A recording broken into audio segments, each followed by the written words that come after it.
there! Ishita is busy using Google Earth on her phone. It's such a fascinating app. She can easily check out places that are continents away. One of the most interesting places she saw through this app is the Times Square in the US. Here's what it looks like. Notice how its streets run parallel to each other? Two lines in the same plane are said to be parallel to each other if they do not meet or intersect with each other, no matter how much we extend them.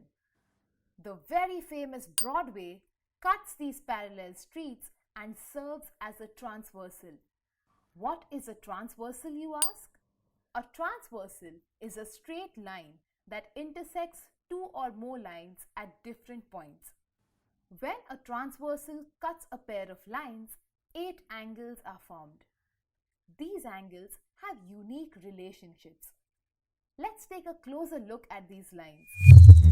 Here, the line AB is parallel to CD and these lines are cut by the transversal LN. Did you notice the 8 angles that are formed? Observe the pair of angles 3 and 7.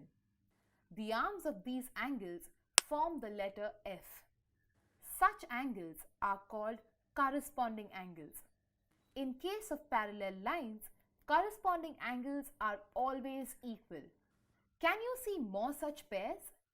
Angle 4 and angle 8, angle 2 and angle 6, and angle 1 and angle 5 are the other pairs of corresponding angles here.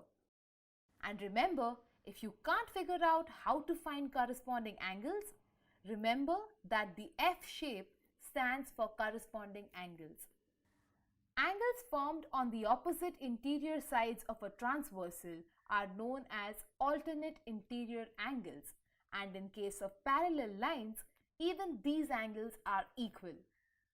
The pairs of angles 3 and 5 and angles 4 and 6 are alternate interior angles and they measure the same.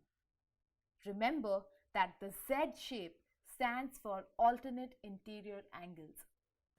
Angles formed on the opposite exterior sides of a transversal are known as alternate exterior angles, and just like corresponding angles and alternate interior angles, alternate exterior angles in parallel lines are equal.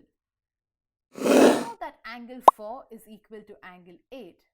We also know that the sum of angles 5 and 8 will be 180 degrees because the angles form a linear pair. Hence, we can substitute angle 8 with angle 4, which makes the sum of angles 5 and 4 also equal to 180 degrees. Such angles that lie on the same side of a transversal between two parallel lines are known as co-interior angles. Thus, the sum of co-interior angles in parallel lines is always 180 degrees. So much from an app. Well, perhaps you should check out the app too.